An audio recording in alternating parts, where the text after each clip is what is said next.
Жыл патшасы ертегі. Ертеде уақыт атты патшалыққа жыл атты патша билепті. Жыл атты патшаның мінездері әртүрлі 4 ұлы болыпты. Олар көктем, жаз, күз және қыс.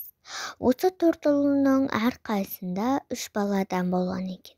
Көктем ұлына наурыз, сәуір және мамыр атты 3, ал жаз ұлынан маусым, шілде, тамыз атты немерелері, күз ұлынан қыркүйек, қазан, қараша атты немерелердің тараса, ал қыс ұлынан желтоқсан, қаңтар, ақпан атты немерелері тараған екен.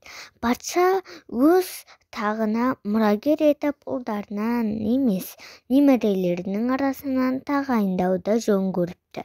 Содан ол өзінің тағына немерелерінің арасынан біреуін тағайындайтынын жария етеді.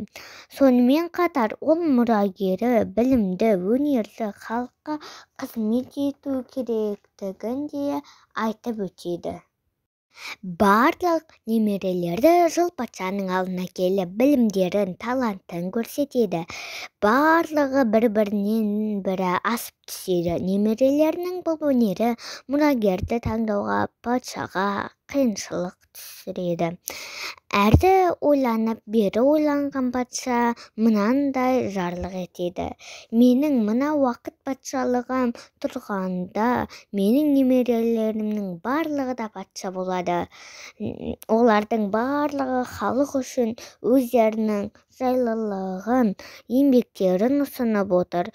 Сондықтан немерелерімнің әрқайсысы 30 күннен патшалық етсін.